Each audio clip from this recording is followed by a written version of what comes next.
a karakia, please. Manuina laia te kia matulusi. So morning karakia will be in Whangahau New Way. Ko hau matulu a matua hahahilangi, oli ato a matulu ma matua, whawhunga mai kehe whakapotopotoanga nei hau matulu. Whakamuinea mai au motulu ke haku mo tonu e te ngāhua he koe hingoa tapu haiso kariso koe hau motulu aiki amene. That is, dear Lord our Father in heaven, we ask you, Heavenly Father, look down on our gathering with your blessings that we may do and say what is right in the name of our Saviour Jesus Christ. Amen. Just so you know, if you ever hear a Pasifika karakia, it would always be Christian. It's very important. Kia ora, thanks, Councillor Anderson. Just a few notes in starting today's council meeting. The first thing is appreciated the feedback from my chairing from the last meeting. We have got quite a tight agenda today, averaging out about 15 minutes per item. And so do intend to just take a bit of the feedback on board to ensure that our discussion is strongly focused on the recommendation and the item. It is my intention to continue with the practice of the 5-minute break on the hour, as close it is to the item that we're moving our way through. And thirdly, a reminder of the convention for us to leave our cell phones off the desk so that we're totally focused on council's business. The first item of agenda that I have on mine is an apology for Councillor Pakipaki, but instead I think it's congratulations for his birthday. Great to have you here, and congratulations on 25. I think you should have to fess up the age. 28, yeah. We believe you. I hope the rest of the council meeting is more truthful. Confirmation of order of business. I think that is as is circulated. There is no change in the order of business and no issues about the issue of business. Are there any conflicts of interest to be declared specifically to today's agenda? And also a reminder for members to complete the form for our council staff on our pecuniary interests. The good thing about once you've declared it on the pecuniary interest form is you're not required to declare it at the beginning of the council meeting once we get that paperwork tidy for this training. Are there any conflicts of interest to declare for today's meeting? Thank you. There is not a public forum. We come to item 5, which is the Mayor's report. The major item on my report is in terms of the terms of reference for the Chief Executive Employment Committee. I've informally said at our meetings that the appointment of a Chief Executive is one of the most important decisions that the Council will make. At our first business meeting, we appointed the Chief Executive Employment Committee, and it has met with some further items for recommendation today. The terms of reference for that have been circulated. The bit that I would add to that for councillors is that it would be my intention when the Chief Executive's Employment Committee get to the point of having a preferred candidate or candidates, would want to have them informally meet. I've indicated a timetable to councillors where the Chief Executive's Employment Committee is expecting a shortlist in December, interviews potentially December and January, and the formal appointment is likely to be at either the 8th of February meeting next year or the 8th of March, just depending on timetable and if there are any hiccups in the process. So happy to take any questions on the Mayor's report with respect to the terms of reference for the Chief Executive Employment Committee, and will particularly welcome contributions from any of the members that were appointed. Councillor Sensen. Thank you, Mayor Nick. I've just got questions in 2 areas. One is on page 11, 1.1.2 under powers to decide. Yes. I believe that last training, those would have been in the area of powers to recommend to council. I believe that the decision on the interview panel came to all council, and I'm just wondering what the thinking is around changing that delegation to take it away from all of council just to the employment committee? Mainly timing. Can I just explain the timing? And that is, I want to move the process forward as quickly as possible. There's an item of confidential business that we'll deal with later in the morning that the member is aware of, that I don't want to discuss in open session, but it interrelates to that role. And that if we were to change that and say that the appointment panel needed to come to full council, that would mean that we would not be able to do any interviews in December. That is, the shortlist is intended to come from the consultancy in early February. The council meeting, I think, is scheduled in December for the date of the 16th. That would mean that you would not be doing any interviews this side of Christmas, because you'd effectively have the next council meeting, appoint the interview panel. So it would just delay the process by about 3 or 4 weeks. I'd be quite happy to entertain an amendment that said that the approve an interview panel for appointment of a chief executive in consultation with councillors. And what that would enable me to do is, when the Chief Executive's Employment Committee appoints the interview panel, what we could do is just circulate it by email to all councillors, and you could give your feedback, albeit the decision would still rest with your colleagues that are on the Chief Executive's Employment Committee. Okay, I welcome that. Thanks, Nick, that amendment. And then the second question follows on from that, is just, I just wondered. Can I just deal with the wording of that, Sure. just to help, so we've got that tied off. In other words, approve an interview panel for appointment of a Chief Executive in consultation by circulating of email with opportunity to comment by all councillors. Would that mean? Yeah, or just in consultation with elected members, and it's consultation all a public record of what that format will be. Okay. I'm comfortable with that. In consultation with full councillors.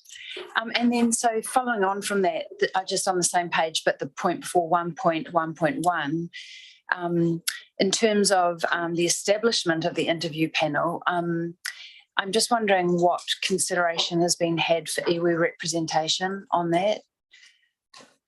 The tension is between the advice to try and keep the interview panel small. It's not my view that it's good process, and nor was it the advice of the consultants. So the decision around the iwi representation on the panel is something for the Chief Executives Committee to consider. If there were views from councillors, I know that other members of the Chief Executive's Employment Committee would welcome that. Okay. The line that we're walking is between trying to have a professional, tight interview panel, but also the inclusion of key partners like iwi.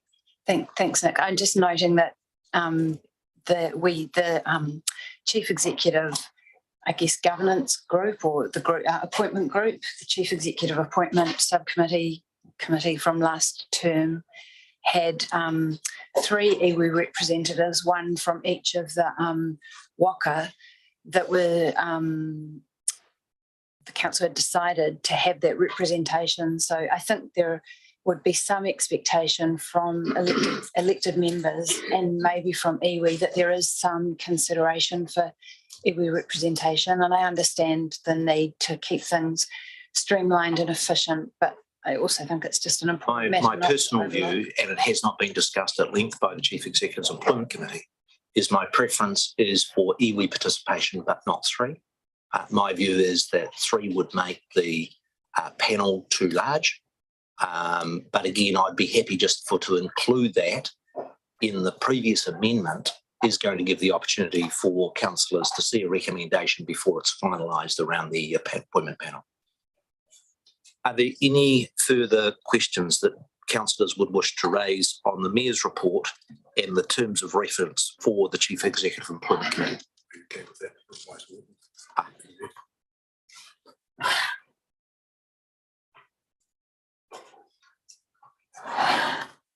Yes, I am. So we're now, thank you.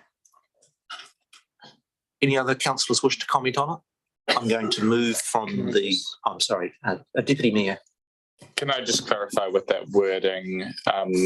That's a noting resolution. Will there be consequential amendments to the delegations register itself or the terms of reference?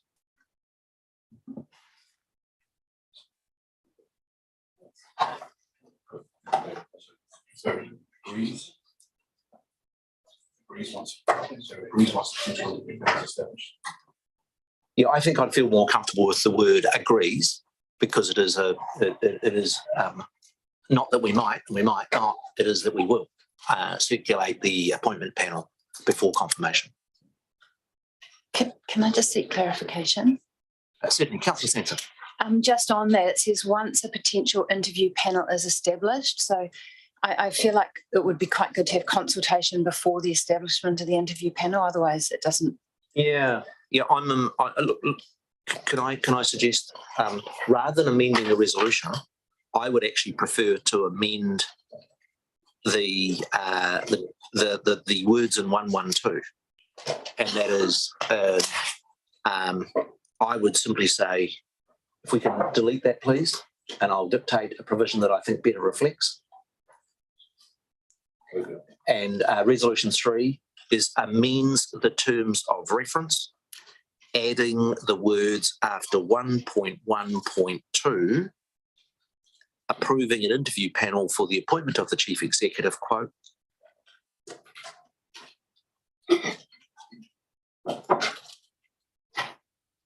following consultation, in quotes, following consultation with full council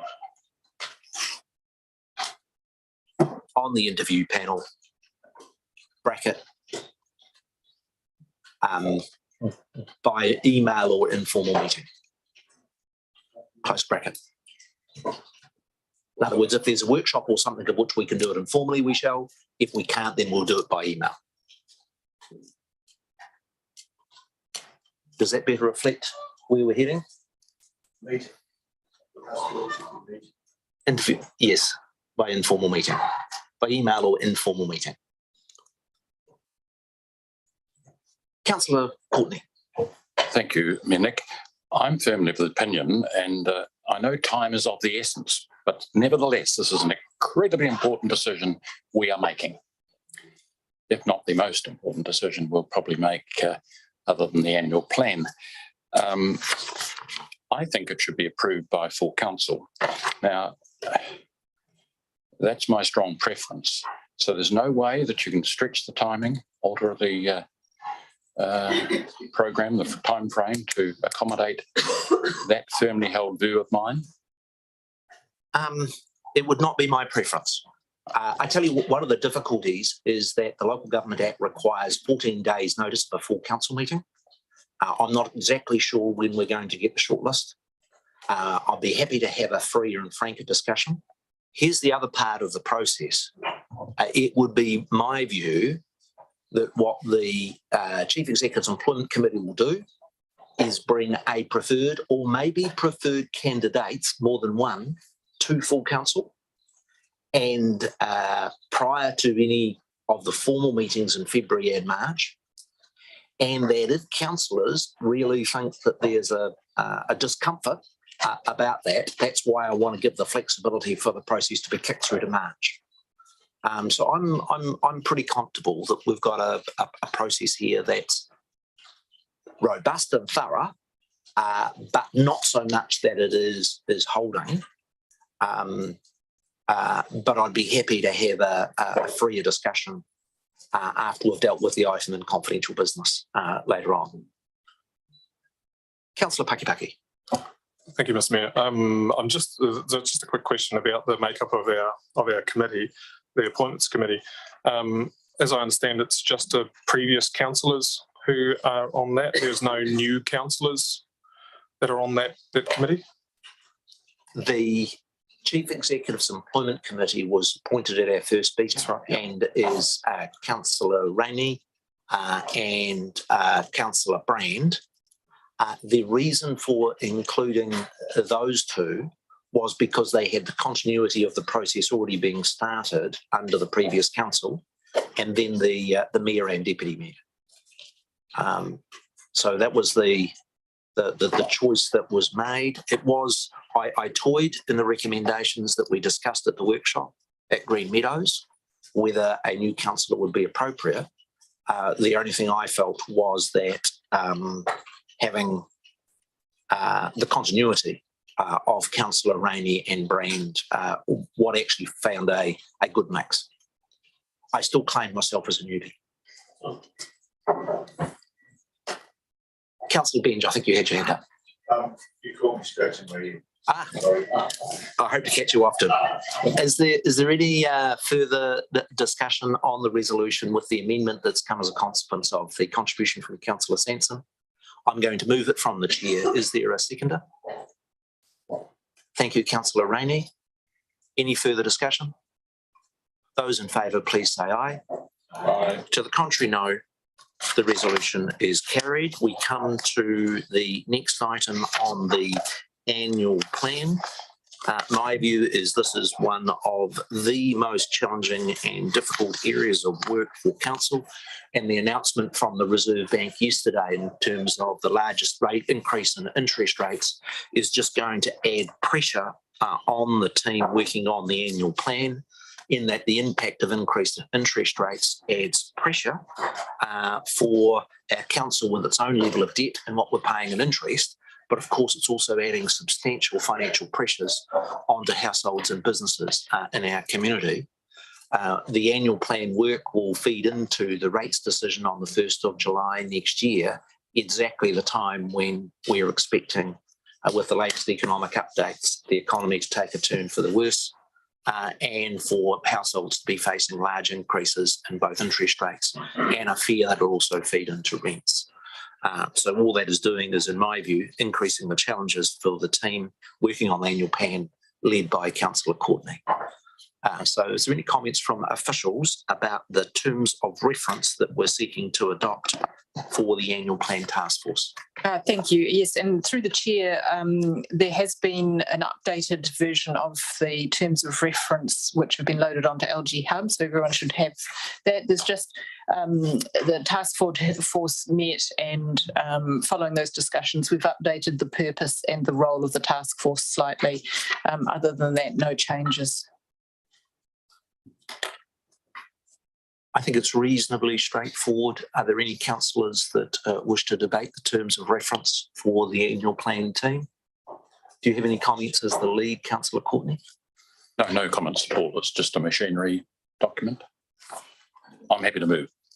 Moved by Councillor Courtney. Is there a seconder for the terms of reference for the annual plan task force? Thank you, Councillor Pakipaki. There being no further debate, I'll put the resolution. All those in favour, please say aye. Aye. To the contrary, no. Carried. We now move to the item of the annual report. This substantive document is to report to the community and put on record the work of the council for the year 21-22. I welcome the council officials to the table and ask them to present. I also understand that we have the Audit Office joining us for this item of business, and leave it in your hands as how you include audit in the process of the annual plan adoption. Thank you. Through the chair, I will just refer to some documents being tabled and then hand over to our auditor, John Mackey. We have just received the independent auditor's report, which is being circulated to you now.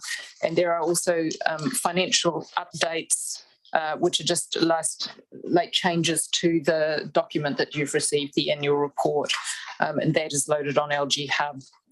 But I'll hand over now to John Mackey for his comments. Thank you for joining us, John.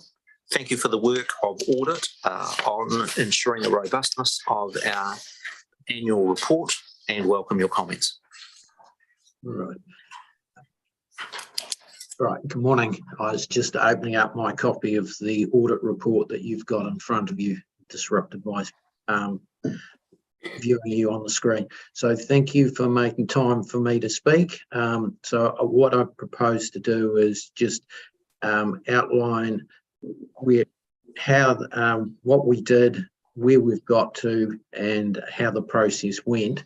But the audit report you've got in front of you is a clear audit report, and so it's an unqualified audit report.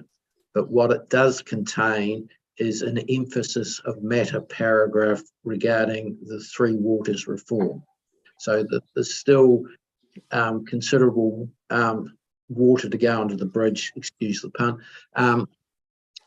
before those matters are resolved. So that what we're doing in the audit report is drawing the reader's attention to those uncertainties, and it refers to the note that you've got in 2.31 in the financial statement, and you've also got additional information further up in the report on pages 29 and 30 about what the status of the Three Water reforms is.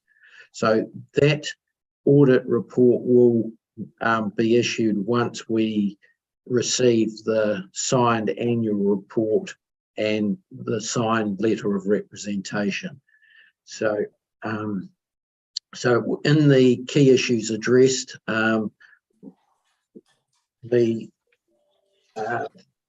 if you have a look at the balance sheet of the Nelson City Council, your property, plant and equipment, and particularly your infrastructure assets are very large, hundreds of millions of dollars. So we were looking at those, whether they needed to be revalued. The infrastructure assets did, the land wasn't. We tested to ensure that the valuations were performed according to the valuation and accounting standards, that the underlying information was reasonable, and we were at the end of that process happy that the numbers that are included in the financial statements are acceptable. Capital additions, the council had an ambitious capital expenditure program for the 2021-22 year. We checked that costs were correctly classified as assets, that they were recognised at the appropriate point, that the live set were appropriate for depreciation purposes, and the disclosures in the financial statements are correct. So one of the things I didn't mention about Three Waters reforms is that you've got that emphasis of matter paragraphs. So yes, I did mention that. The only other, there's two other things that I will mention. One is the accounting for the council's investment in its subsidiaries and its associates. There's complications with accounting because accounting policies followed by your associates and your subsidiary aren't the same as what the council does, because it's a public benefit entity. So we made sure that those adjustments were made.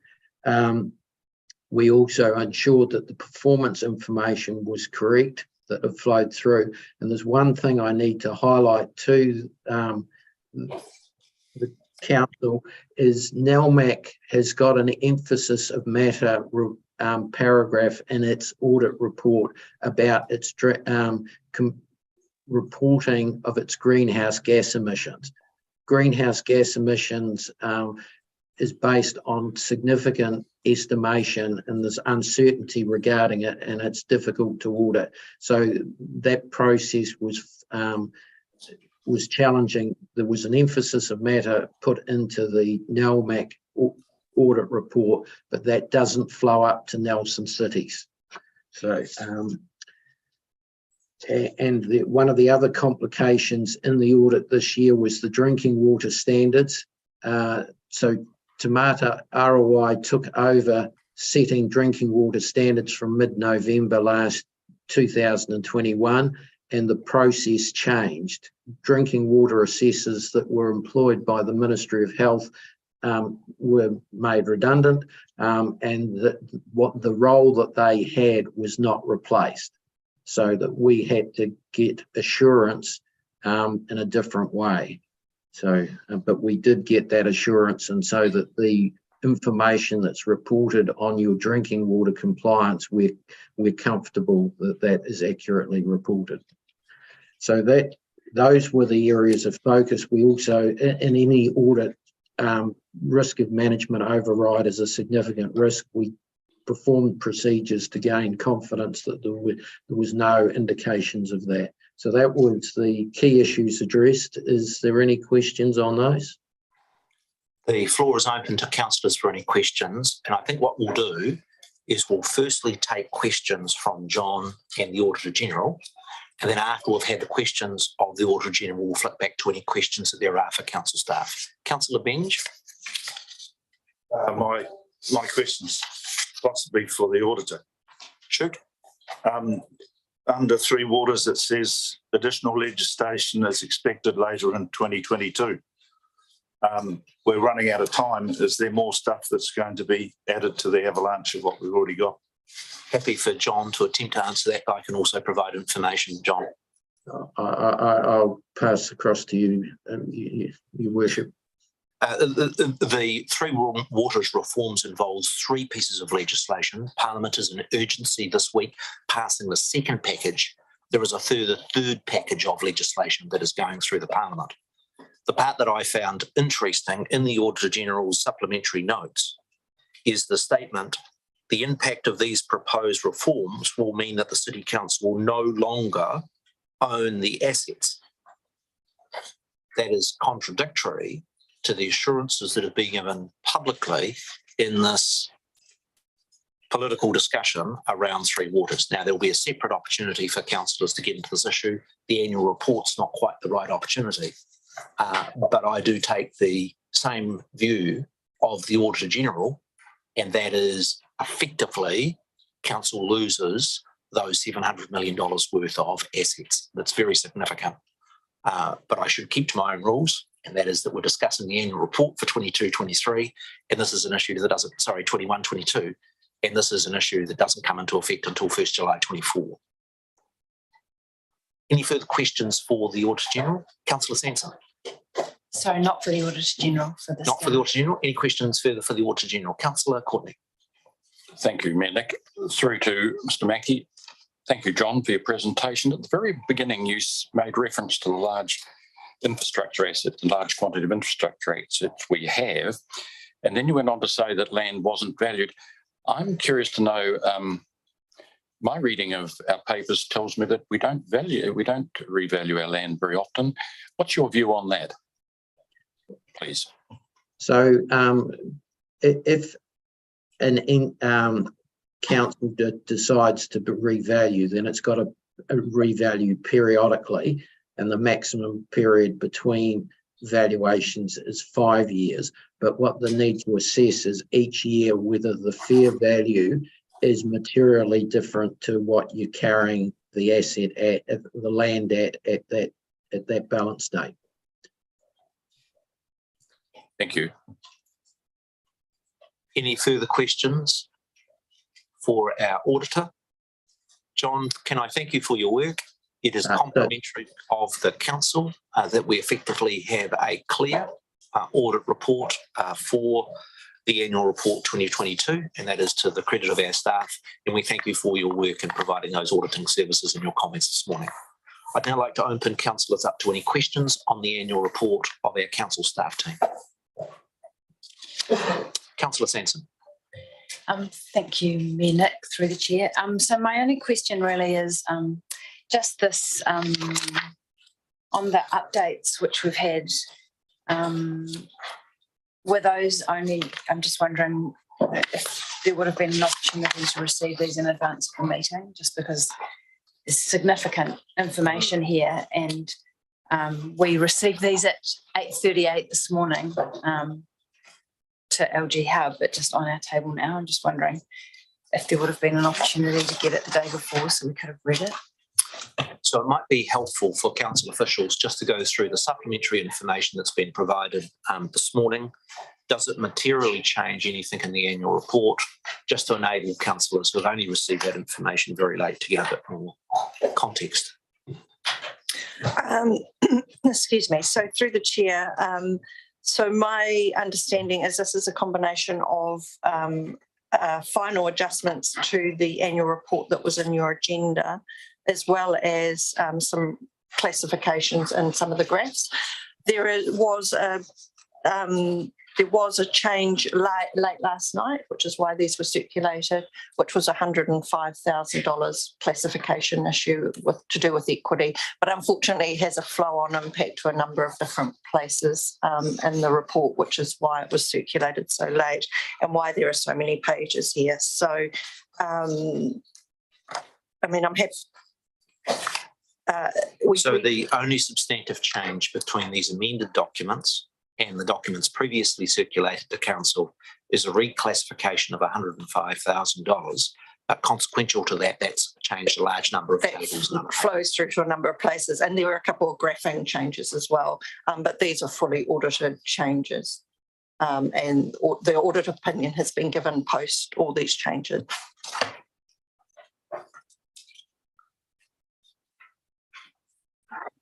Do councillors have any further questions on the update that provided overnight? Councillor Benj, you've got a question more generally of the annual report? It's just a clarification. You mentioned that the assets would be taken under Three Waters. So we have dam or dams, pipeline, infrastructure, etc. But it's all set on a rather large piece of land. Does it include that piece of land? I think that the more appropriate time to discuss that is going to be around the broader Three Waters reforms.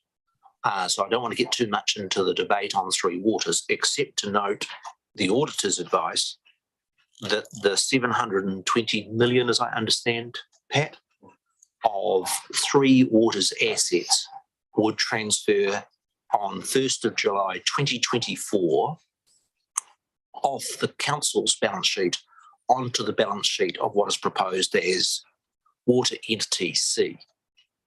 Now, your question is, does that include the land? My understanding is not, but the better time to debate that would be when the council has a broader discussion around the Three Waters reforms. Is anybody able to provide clarity as to whether the 720 million of water assets is the infrastructure rather than the land of the water assets?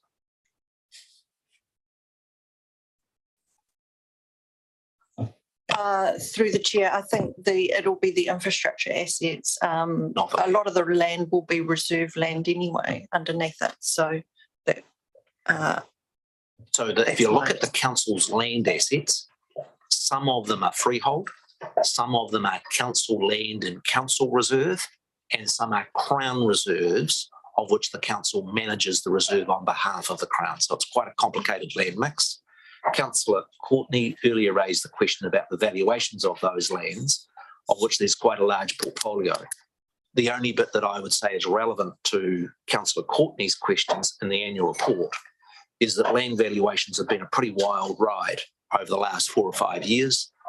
My view is over this year, they would have been on the up, but I think over the last 6 months, there has been probably a negative correction in land values, including the council's own property portfolio. But that may be an argument for Councillor Courtney, a more frequent revaluation, because they're moving around quite wildly, where for quite a period they were reasonably stable. Any further questions? Councillor Stallard, and then I have Councillor Skinner. Thank you, Mayor Nick. Just with regard to the performance measures, of which 83% were met, I just wonder if you could briefly explain when these measures are set and by whom, and where we can find the measures for the current council year. Yes, through the chair, they are set by council through the long-term plan process. So they're available in the long-term plan document, and you'll be setting some new ones for the 2024 process. If I could clarify, so that measures, performance measures for the current council year will be the same as for the previous? Yes, through the chair, the long-term plan sets the measures over a 3-year period, and they do sometimes vary. We may have measures for year 1, and then we increase it for year 2, year 3, but the long-term plan contains them all, and you can see what the measure is for each year in there. Often it's the same across the 3-year period. Councillor Skinner. Cheers. I'm thinking it's probably more for a bit of clarification.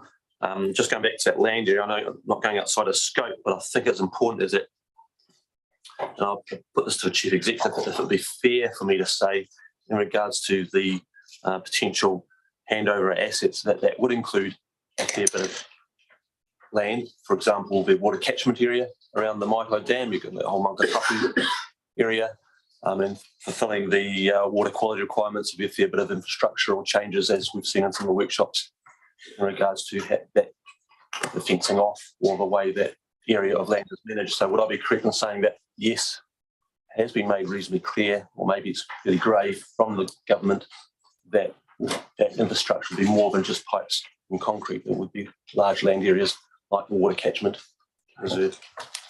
So the reading I've done of the report back from the Select Committee is the recommendation that the primary use of the land is what will dictate whether it transfers or not. So, for example, the land sitting underneath the lake of the Maitai Dam would without doubt transfer. I think the council would argue very strongly that the primary purpose of that land is for recreational purposes, and there'd be no reason why we couldn't negotiate an agreement that codifies our existing working practice, that you respect the land, you respect the water. I mean, Auckland does that in its large catchments, and I don't see why we can't either. Pipes and roads will still the ownership of the land won't transfer across. The roads will stay where they are. The other area that'll be interesting is detention dams. So I think the Nawatu sports fields are a flood detention pond, but the primary use is playing fields.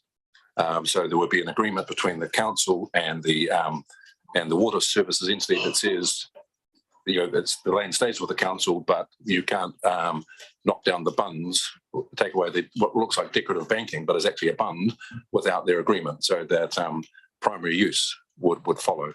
But at the bottom of Panorama Drive, there's a piece of land there where there's a detention dam that is nothing but a detention dam that would transfer across. That's the expectation, but there's going to be a lot of devil in that detail. There really is. Correct. I think assuming with the new water management and the way that land is used for landscape, for example, for the water catchment area. But I won't go into discussion, but just seeing what We're your thoughts getting a are. little bit out of annual plan discussion, albeit they are important issues, and it is right that the auditor has highlighted how significant the changes in the council's balance sheet will be as a consequence of Three Waters. My view is that taking $700 million worth of assets will be the single greatest change to the balance sheet of the Nelson City Council in many, many decades. And it's right, as we work through that process, that we scrutinise it and are clear on it. Any further questions? Oh, sorry, Councillor Brand. Thank you, through me. And I just want a clarification. The auditor mentioned about the asset evaluations, like under the LGA, it's like every 5 years, but we should be monitoring or have a bit of diligence when we see the change. And I remember we got quite a high reevaluation in the last term, which pushed our costs up on the annual plan and the long-term plan just for that alone. What is the council's process so that people are aware of, we don't just leave it sitting over there and ignore it for 5 years? What do we actually do to keep sure that we are monitoring and reviewing it appropriately as needed? Through the mayor, the discussion that was had with the auditor was in relation to land, and that's every 5 years or unless it's significantly different. And we actually took a large land revaluation the previous financial year. So I just wanted to clarify that.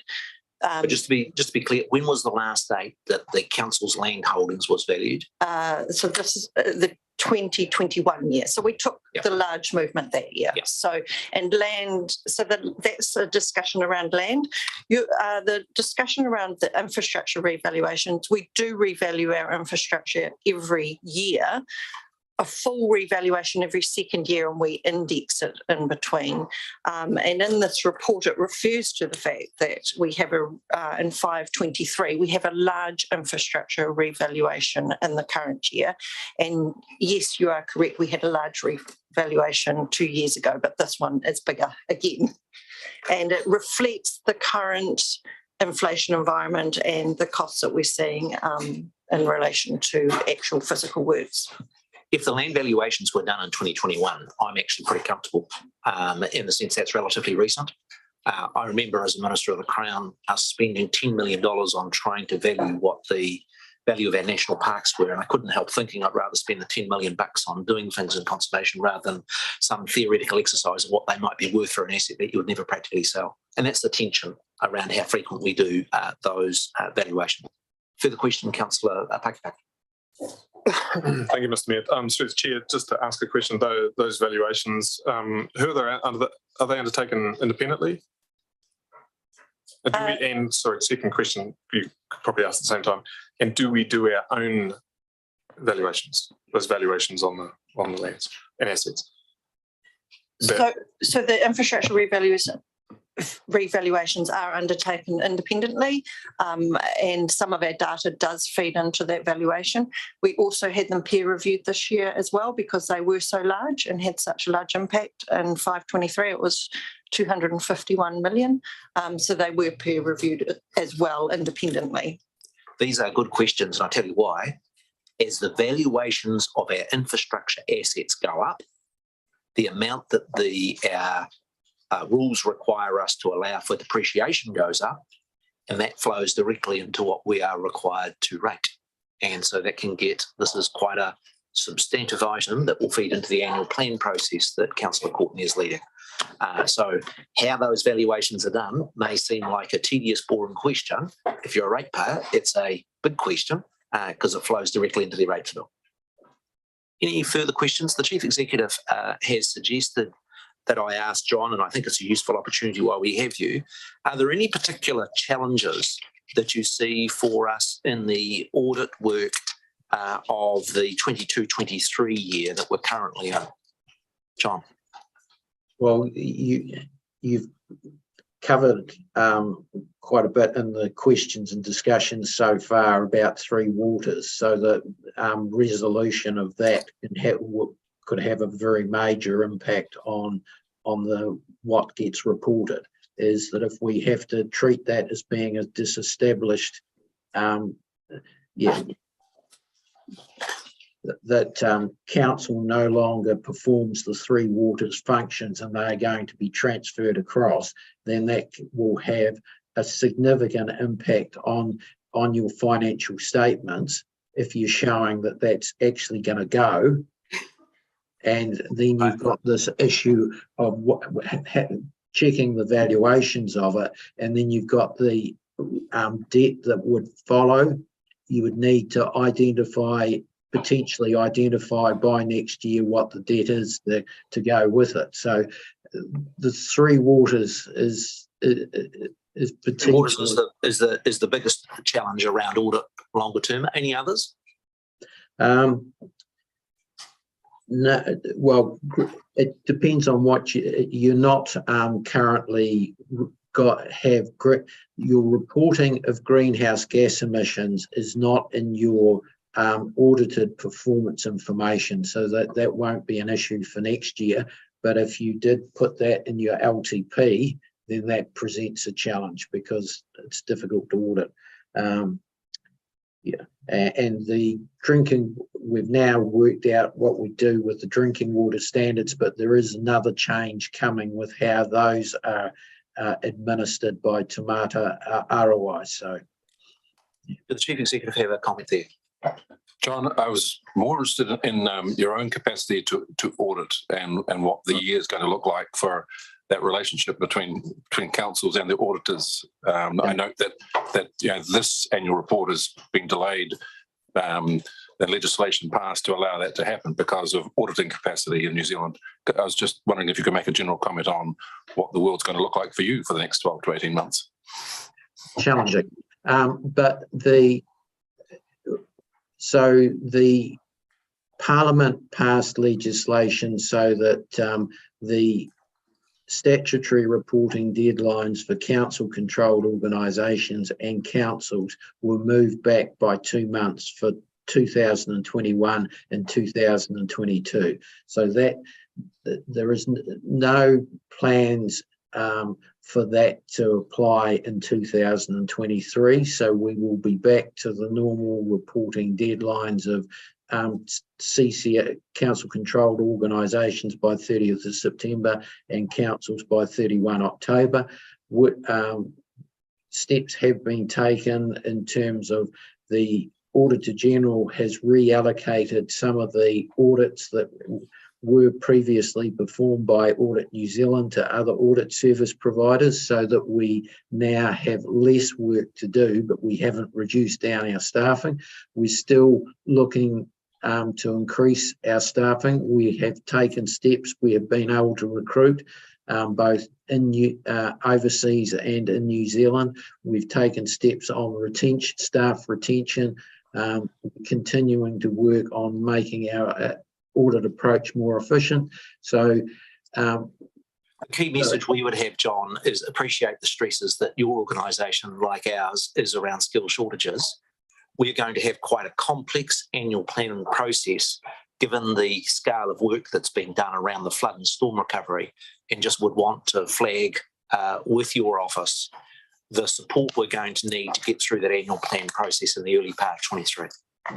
So I've had discussions with the two Nickies over the audit of your LTP amendment, so that we're scoping that, and we will build that into our resourcing that we need to complete that.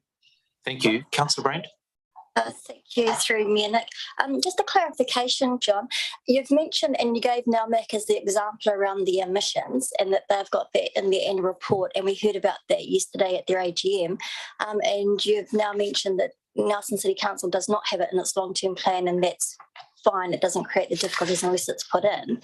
Are we being unfair or unrealistic to a subsidiary asking for them to have it in there as part of their statement of intent and expectations? There's two issues here. Is should Nelson City and should its subsidiaries be addressing climate change? The answer to that question is yes. How you monitor and measure that is a question, is we take practicalities into consideration. So, because what it is that the we've moved very quickly on climate change in the last 2 years, and it's commendable that organisations like Nelson City Council is taking climate change very seriously and wanting to address it. But what hasn't happened is that the reporting and the rigour behind that and how you audit it hasn't kept pace with what the urgency of action. So through the NALMIC, is there a suggestion or a way forward that you have noticed as an auditor that council should be looking into to ensure that there is a congruent approach between us and our subsidiaries? That is a challenging question. There's a number of issues that you need to go through, and this forum, this council meeting, considering the adoption of the annual report, is not, I would suggest, is not the right forum. The broader discussion is that we've only recently started properly monitoring greenhouse gas emissions, and the processes are not as robust in terms of the auditing of those numbers, and that's going to be an ongoing piece of work as we improve the robustness of our environmental stats. Councillor Sansom. Thank you, Mayor Nick. Just a quick follow-up question following for the auditor, following on from Councillor Brand. If council, for example, uses something like Toitu and VitaCare to do their auditing of their greenhouse gas emissions, does the auditor then seek to independently audit the report from Toitu, or is the auditor not able to take the report from Toitu as accurate? I'm just curious. John, any response? Yeah, yes, under the auditing standards, we cannot accept a report from a third party at face value. Is that where under the auditing standards, there's a process to follow where you're relying on the use of an expert, and that requires some testing of the assumptions and the process and the underlying information that's used. So just one follow-up further comment or question then. So if Nelson City Council and its CCOs are actually getting their greenhouse gas emissions measured and reported through Toitu, we can take some comfort that those are likely to be reasonably accurate. Where the issue comes is that the auditors don't yet have a system for independently confirming those. Is that correct? It's not the bit about that we don't have as robust procedures to be able to gain confidence in what Toitu includes on is correct. What Toitu actually uses, the process to determine emissions is complicated, and if you it depends on whether you're looking at directly what you admit, or so I'll take if you have people flying, all right, how much greenhouse gas is emitted? It depends on the loading of the plane, the winds, so that there's a whole series of assumptions that goes into working out how much greenhouse gas emissions have occurred. So it's not an exact science. It's based on a lot of assumptions and estimates. And so the number that you receive is if I had to put my house on it and they said that the number was X for where you're getting 2 and 3, then I wouldn't even contemplate that. Yeah. Another really good example where it's tough is that both the council and our CCOs use electricity. You can't perfectly tell whether that electricity has come from one of our renewable sources or from Huntly or the Taranaki gas-fired power station. It's not as easy as that. And where we have work to do nationally is getting the robust audit system so that you can then clarify so that the Auditor General is satisfied the numbers are reliable. That's the complexity around audit level standards of things like greenhouse gases, which is understandably a work in progress. I think what I'm just wanting to establish really, really clearly is that the auditor is not suggesting that we shouldn't be measuring our greenhouse gas emissions and reporting on them. He's just saying that there is some difficulty in independently auditing them. So just to have a really clear signal to ourselves as an organisation and our CCOs. I'm sure that's the case, but let's check with John. That we expect ourselves and our CCOs to continue to measure and report publicly on our greenhouse gas emissions. And one step further, and to improve the standard of that reporting and their accuracy and the capacity to audit. Can we confirm that, John? So yes, you want to measure and monitor, and it's just how you do that in a cost-effective way. All right, I think we've had a pretty good discussion on the annual report, unless there's any other urgent. My apologies. Councillor Courtney. Thank you, Mayor Nick. I won't take too long, probably an hour or so. Through you, Mayor Nick, to Officer Harrison, I'm looking at rate surplus here, 5.25, and it says rate surplus was 1.5 million and was used to reduce the overdraft balance in the emergency response fund. Now, my question is simply this: have we now lost the opportunity to use that 1.5 million when we make our annual plan considerations around setting the rates and those types of things? I need to understand, why was the decision to move that into that particular fund? I can see obviously is to bolster it up, but pending this huge challenge we have regarding the annual plan. I just want to know whether we've lost the ability to use that 1.5 million. Thank you. So through the chair, the logic behind putting it into the emergency fund is that we borrowed from the emergency fund to have a 0% rates increase the year before or on that year. So that would make sense that you repay that first. In terms of using that, we would normally only carry forward budget in the current year to next year's annual plan, and we're likely to be running quite a big budget, a rating deficit this year, as opposed to a rating surplus, unfortunately. So because of the impacts of inflation on the current year that we're in and the revaluations. Quick follow-up for my understanding, purely. So we've lost the use, that's opportunity's gone to use that 1.5 million. No, it hasn't gone. The council can make any decision they want about how to use those funds, but I'm just pointing out that those that rating surplus last year is likely to be offset by a rating deficit this current year.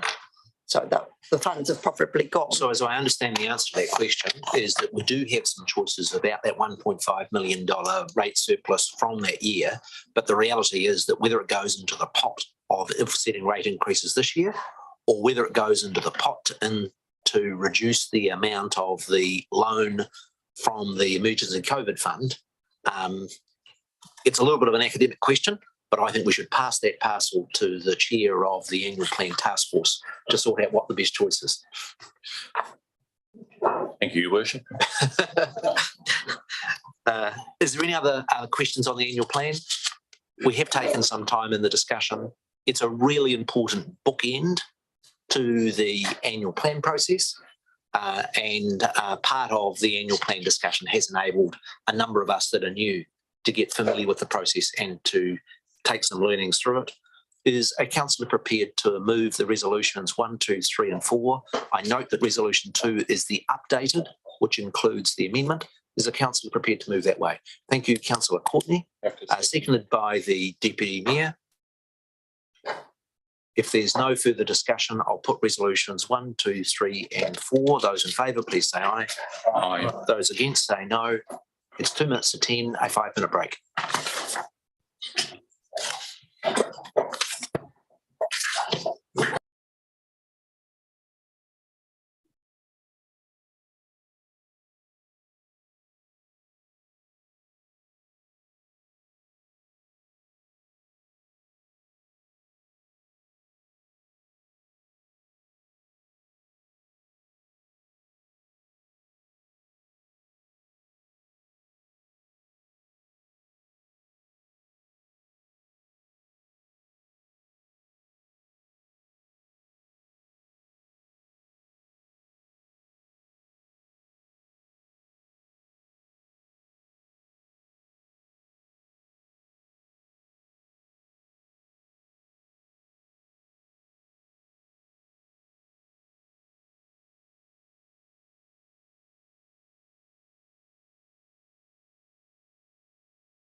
Item number 8, the seismic strengthening report of the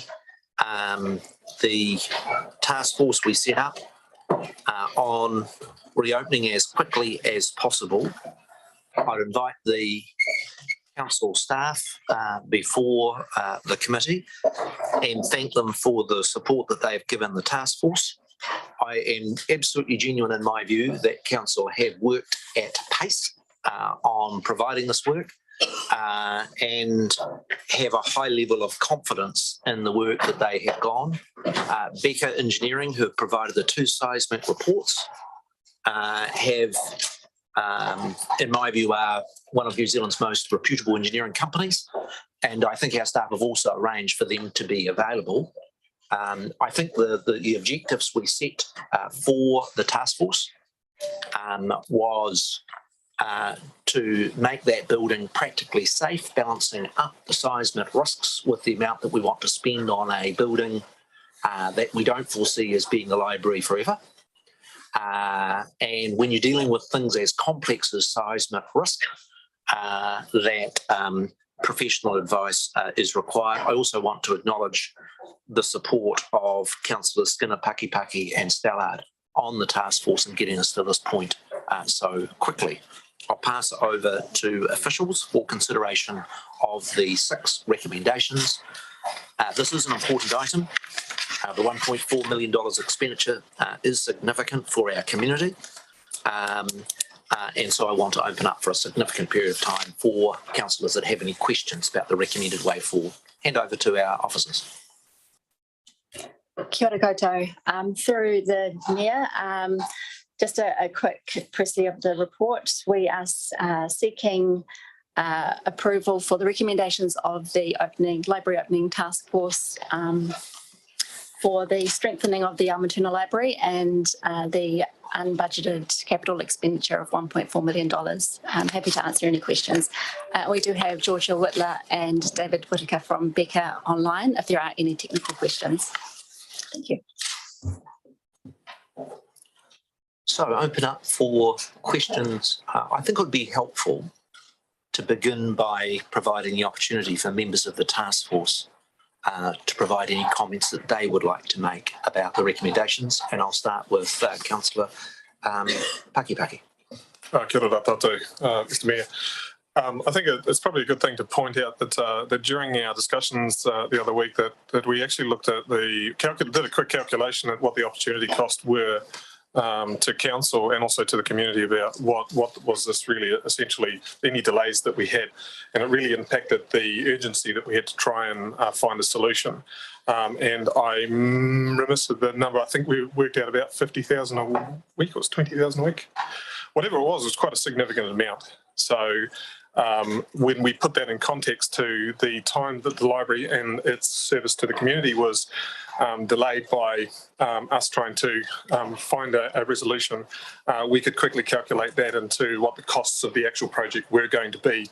But also one of the other things I think that we can report back on is that there's a little bit of a consideration there of, if we're going to reinvest this money back into this asset, we need to also work out opportunity cost and really in what the service that this provides to our community over a period of time. And it was actually very short. So I think it was 2 years that we would have if we were able to spend this money, that we would be able to essentially recoup the opportunity cost that was as part of it. So that is, I think, an explanation of the haste that we were under and also the urgency for us to be able to address this and get this going. I will leave other comments about the program, but I think that's probably best for you guys to Thanks, explain. So Councillor Pakipaki. Would Councillor Skinner or Stallard like to add any comments from their participation in this task force? Councillor Stallard. Thank you, Mayor Nick. Last week we did visit the library and had a look around. A key thing to emerge from our deliberations up to now has been that key users of the library are families with young children and members of our retiree community. So your safety is paramount. If we weren't to go ahead with this seismic strengthening, we would have an earthquake-prone building notice. We'd be inviting sort of vulnerable members of our community into a space where we cannot really guarantee the safety in the event of an earthquake. So for me, I certainly support this recommendation. It is part of our duty of care to the community, I believe. Thanks, Councillor Stallard. Councillor Skinner. I'm happy to have, after the staff, give a bit of an overview, I'm happy to add a bit of commentary if needed. Sorry. I was saying after the staff presentation on this, I'm happy to give a bit of commentary on that if you're asking from a task force perspective, but I think the report is very good and I think you've covered it. But Were the staff intending to give a broader brief? I think it's covered in the papers. If I could just, excuse me if I'm the nerdy engineer, what are we getting for our 1.4 million? Number one is the tiles need to be properly clipped to the frame. And there are hundreds of little clips that need to be put in. It's job number one. Job number two is the frames at the moment in an earthquake have got no lateral support and can wobble round, which will let them to fall. And so there are about 500 angular braces that need to be put between the roof frame and the ceiling to ensure that they don't wobble around, resulting in the floor. The third thing is around the edges. You can see, probably as a consequence of seismic events, where the edges of the ceiling connecting with the walls has resulted in compression and gaps opening up. And they are intending to put a device that allows a floating ceiling, i.e. controlled movement over a specific dice that sits around the edge. And then the fourth part of the strengthening work for our $1.4 million is that in the southern end of the building, adjacent to Halifax Street, the detailed seismic assessment found that the connections between the walls and the roof trusses are below the 34% earthquake-prone building standard. And so the intention is to replace those structural joints and to ensure that they are up to standard. So that's what we're getting for our $1.4 million. Councillor Brand. Thank you, through me, Nick. Just on that 1.4 million, with the cost of and the shortage and breaks in the chain of supply and the cost of product going up with inflation and other costs, is the 1.4 realistic in actually getting this work done? Because it says estimated cost. So how much is of this is a contingency for if the budget goes higher? Officers, Lucy. Of the costs that we've presented, around 30% is contingency. We've had a quote for the construction costs, but the estimated parts of the consultancy and other costs, like potentially building consent fees and all of that, those are the estimated elements of it. Okay, so in reality, we're asking for unbudgeted money of 1.4 million now. Would we be coming back to the table once we've actually got that to ask for any more? The task force view was to include a larger than normal contingency, 30%, because we are doing this project at pace. So, for instance, the exact design of the structural engineering work in the southern section is not yet completed. Remember, we only got the final seismic report last week, and so you need to give a bit more space. They would be what I would put, and our staff can correct me, but I put it in the sort of guesstimates category for that work, albeit it's a smaller amount. I remain confident as a member of the task force that the 1.4 million budget is realistic with that 30% contingency. Councillor Rainey. Thank you, Amanda. Given that there is some possibility that the building may not be used as a library in the long term, was any consideration given, and would it have been possible just to take the tiles out, just to remove them? And would that indeed be a cheaper option? I've received the same emails as Councillor Rainey, and I'll let the officials, officers answer that question. Through the chair, is it one we could get Becca to give some insight on? It has been considered. I wonder if we can get some technical explanation from Becca. Would that be appropriate? The other practical part, as I understand, is that if you completely remove the tiles, you would need to completely provide a new heating system for the library, because the heating for the facility is provided from heated tiles. And in terms of the Sometimes it isn't a modern architectural feature to remove ceiling elements, but from what I heard, it would be substantially more expensive and a less desirable outcome than this 1.4 million assessment. If our engineering experts from Becker would like to comment, we would welcome your input. Yes, I could comment. Of course, it is possible to take ceilings out, and that's always on the list of possibilities.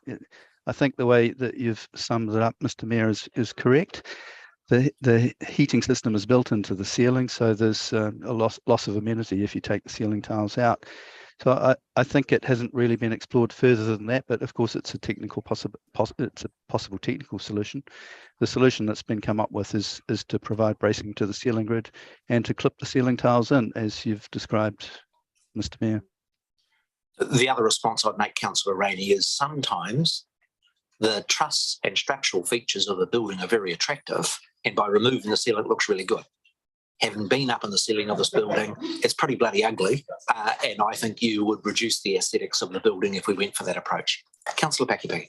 Thank you, Mr. Mayor. Can I also add that when we remove the ceiling grid, there's a lighting issue that we would then have as well, even just with the tiles, because they provide a reflective nature in that. I just wanted to go back to the contingency. Normally in a large commercial project, this is actually not a large commercial project, but the contingency is usually calculated out in commercial environment about 15%. For contingency. The nature of the building itself is that it is a Frankenstein of a building. It has components of it that are not contemporary with each other. So the allowance for a 30% contingency covers that measure of where we basically when we lift the drapes, we will find out there may be some issues that may be undiscovered at that stage. There's also some industry standard requirements that if you are not encapsulating any cavity, there's electrical wiring that then needs to be put into grid protection, has to be conduited. That pathway, in my opinion, professional opinion, would be frightening to consider, and it'll be ugly. Thanks. Thanks, Mayor Nick. Perhaps a question, maybe even for Serena, is just around the impacts of the phasing.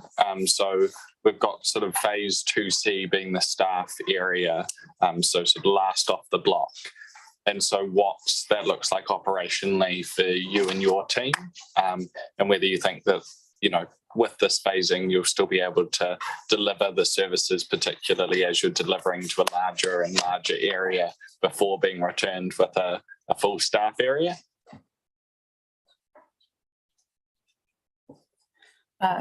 Kia ora, thanks for your question, Deputy Mayor.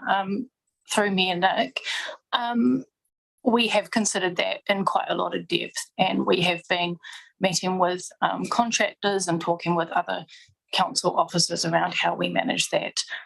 So we meet the best for our staff, but also for our customers, and phasing it in the way that we have does that. So continued access to collections.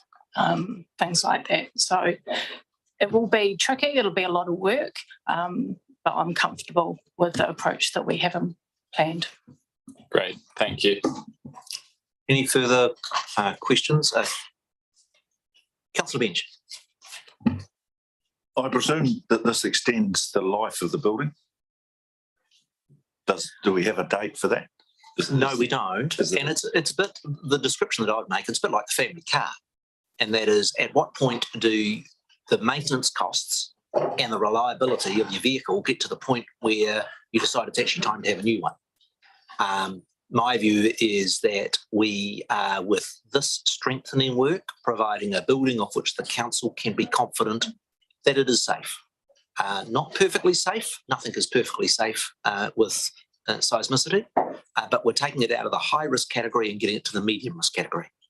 There will be a separate discussion for council as to what length that life is, but it is a bit like the length of a string.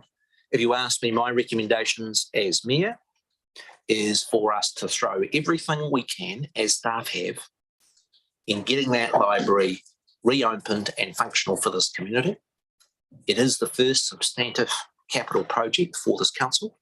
and we need to see that through successfully. It is my intention that the task force will continue to meet monthly and report to council quarterly. When we get to July, hopefully, and the new facility is completely reopened, then in my view, the intention would be to establish a longer term task force about what is that length of time that we would want for the long-term facilities of libraries for our city. That's my thinking. When we have the strategic priority and the long-term plan discussion, we can have a bit more discussion about that process. But what we are doing, in my view, is extending the life of the library for it to be functional.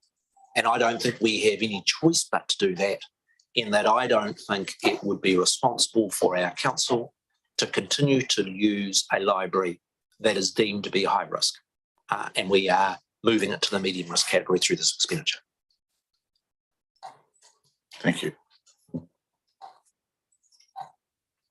Councillor Skinner, did Yeah, more from commentary. I'm not sure if we get a bit of debate or not, but add a bit of commentary in regards to why I feel very comfortable where we're at on this. The public have asked and required that we get this library open as quickly as possible, and we, as both councils, both previous and current, have made it very clear we want to get this library operating as soon as possible. And I think, as Councillor Pakapaki elaborated, that there is an operating cost.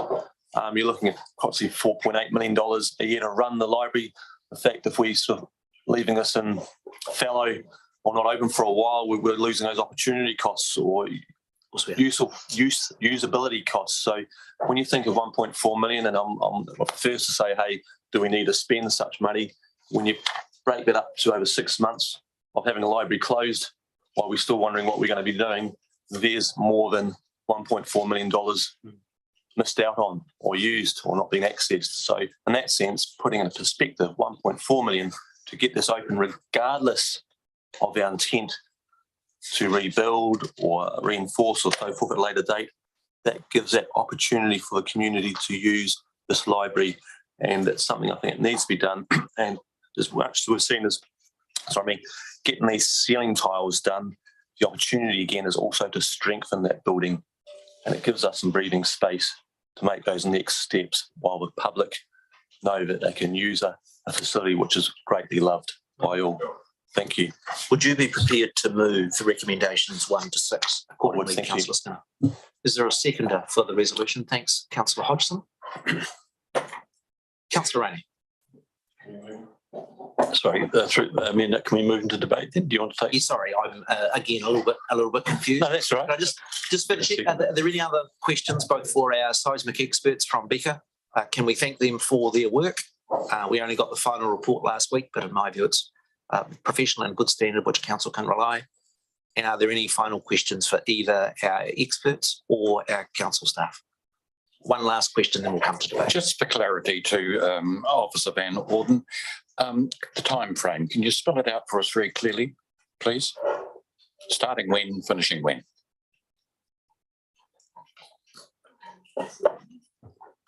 So once we have through the mayor, once we have approval of scope and budget, we plan to start immediately. We're looking at around 28 weeks to a full reopening, and that is contingent on several aspects of design of the structure that's still underway, consenting requirements, and it's going to be split into 4 stages. The first phase is up in there's been a lovely diagram circulated, and that would be the focusing on the Riverside area. It's the newest end of the building, trying to get that reopened as quickly as possible. We're aiming for January for that reopening, which would be an expansion of the pop-up. Yes. The rest of the phases, we would then need to be using some of that space for access to collections and staff areas while we work on other areas. So we would be limited in how much of the rest of the building we could open after the completion of each phase. We'd look to try and expand it a bit further in about April, depending on how much room we'd need. We're working on layouts for that area, and it would take us through to the end of June or early July for full reopening. Thank you very much. Any further questions of our officials or seismic experts? I will then release them, and we'll now debate the motion that's been moved by Councillor Skinner and seconded by Councillor Hodgson. Thank you, Mayor. Well, I'd like to thank staff and the task force for the amazing job they've done, and indeed it's great to see this coming to council so quickly. And I completely support the suite of recommendations that we have in front of us. My concern is that members of the public may perceive that this is the library job done and dusted, and I take on board your comments, Mayor Nick, that this has nothing to do with further consideration about library project, and you are happy, and we will be having strategic discussions as council about that kind of project. But there's nothing that is included in this suite of recommendations in terms of letting the people of Nelson know that this is just about reopening the Elmer Turner. These recommendations that we have in front of us today, this is not the end potentially of the pathway that we had been heading down about looking at a new community hub in regards to this kind of project for the Nelson region. So I'm not going to put up any kind of amendment to try and include some kind of PR in that. I'm absolutely confident that council will be making this really clear, and would certainly hope that members of the public see this for what it is, which is an expedient and wise measure to reopen that building as soon as possible so that it can undertake the tasks that we need it to do until such time as we either decide to continue to use it for the long term or we decide to head off in another direction. Thanks. Thanks, Councillor Rainey. Deputy Mayor. Thanks, Mayor Nick, and I want to really acknowledge the library reopening task force for the work that they've done here. It is super important to have a library open, both in terms of the core social services that are provided by it. And I know that they have been missed greatly, both from the number of emails and comments on the street around when people will be able to get back in and even just sit and chat with some of their favourite librarians. And so I also want to really acknowledge the staff and volunteers who have worked incredibly hard over this period as the library has been closed, both to then open the pop-up and to continue to provide a huge range of services from very, very little space. It is, I think, a testament to the commitment towards this community. What this resolution does is really gives us some breathing room, as it says we're going to get this open and we're going to provide those core services. But as Councillor Rainey touched on, and as has been acknowledged through the discussion, it does not end a conversation of future planning. We still know that even with it fully reopened, that there will be conflicting uses, and that the level of service provided, despite the overwhelming efforts of staff, is probably still not where we want it to be. And we will still be accepting a medium risk in terms of that building. And I think that long term, this community does deserve a high quality and safe, as safe as safe can be, library in the long term. And so I think once we get this done, it is really time to open up and look at that wider conversation and start within the community around what do they see in this space and what are the needs that aren't currently being met, and leading that conversation from the ground up. And it's one I think this council is well prepared to lead, and one I think there's a lot of people looking forward to having in genuine partnership with the wider community and in a sort of free and frank way around all of the constraints and challenges that will be present in that process. Any further councillors that would like to contribute to the debate on these resolutions? Councillor Rollo. Thank you, Mayor Nick. And look, can I just quickly acknowledge the task force and staff who got to work day one after we announced the task force. And I think, talking to people in the community that the song I've heard from them is don't give up on the library, whatever you do. And I think to know that our second meeting back, we've got a report here to get our first project as a council underway, which is very exciting. And I think, this shares a good message to the community that we are listening to them and we're out there to do a library. And I really hope that, if we can get this open mid-year 23, that will be exciting. And as other councillors have echoed, I think we must remember what the community is saying and not giving up on the library. And once this project's finished, we certainly need to futurise that project and what we want to do for the library. So thank you, task force and staff, for that. Thanks, Councillor Rollo. Any further comments from councillors? Would just sum up as mayor is that I think this approach is responsible in terms of managing seismic risk. And secondly, I think it is fiscally prudent in those two lines at a time when the community and particularly want to endorse the Deputy Mayor's comments about our library staff. This has been incredibly disruptive for them. I'm sure you can imagine how disruptive it's going to be moving through 3 different phases of stages of opening, moving all those books and shelves and facilities around through these 3 different stages of opening, from the pop-up library to the extension along the waterfront, to then having more of the reception space. Incredibly disruptive to their work, and wish them well with it. And my closing comment would be, as I said, this is the first substantive capital project that this new council has approved. Its delivery on time and in budget is really important to me as mayor, and I think collectively for the council. And that is why it is my intention that the task force will be meeting monthly to monitor progress and reporting quarterly to full council to hopefully see it through to a successful resolution and a reopened, safer, not perfectly safe, safer library in July would be a great achievement. Any further contributions? I'll put the resolution that's been moved by Councillor Skinner and Councillor Pakipaki. Thank you, Mr. Mayor. Can I just ask that when we make the announcement about this, instead of the respected members in this room jumping on board and any of us claiming credit for it, that we actually credit the staff and the people who have put all the work into getting it over the line this far. We've kind of come in at the end and we want to eat our cake. I think it's only fair that the full credit actually goes to our staff and the ones who have worked hard towards this. So, got to take on board. I'm going to put the resolutions 1 to 7. Sorry, my apologies. 1 to 6 under item 8. All those in favour, please say aye. Aye. To the contrary, say no. Carried and carried unanimously. We'll move to item 9, which is with respect to road closures.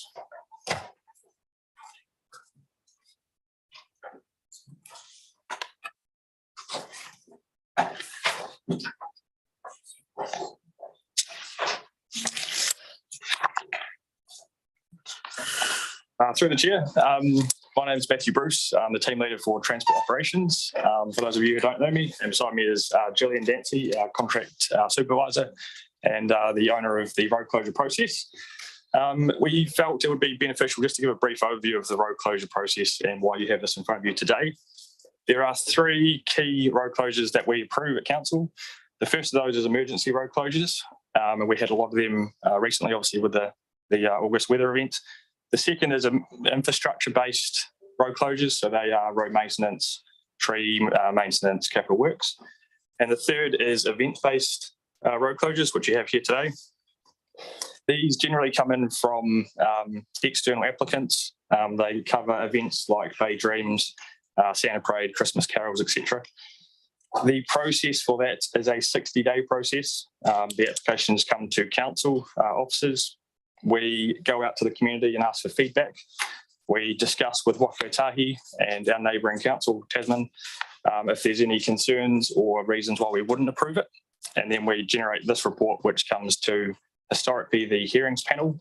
But given the setup of those committees, it's come to council today for approval. I'll hand over to Gillian. There's some feedback we've received on one particular item and happy to answer any questions about the process at the end. Thank you.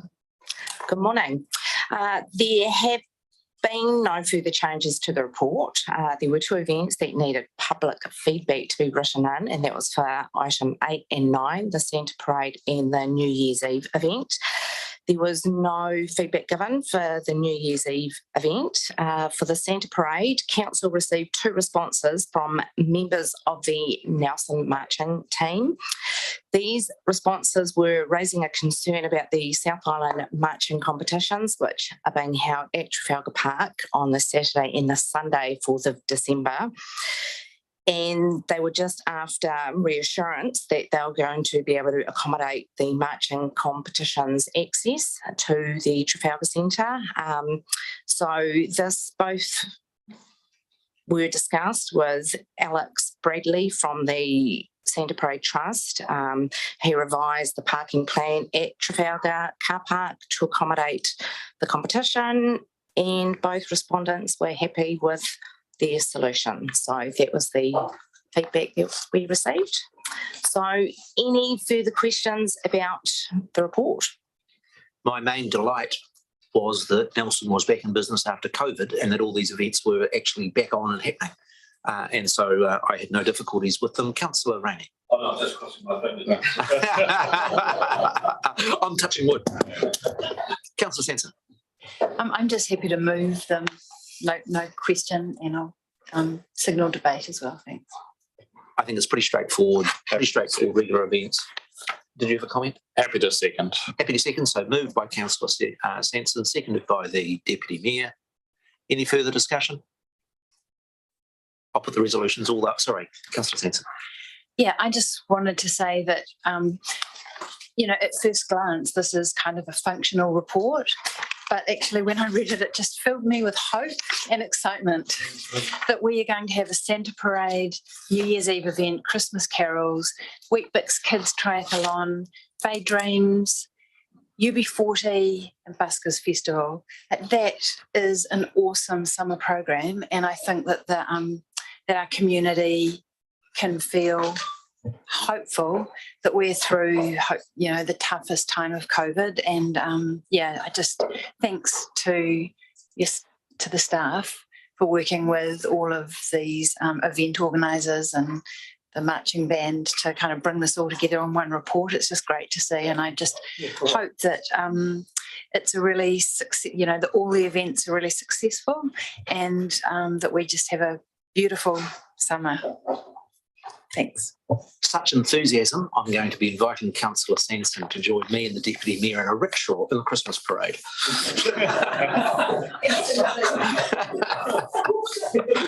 Nick's going to pedal.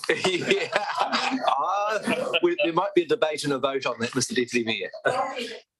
Any further comment? I'll put the resolutions 1 to 7 with respect to road closures for a series of events over summer. All those in favour, please say aye. Aye. Contrary, no.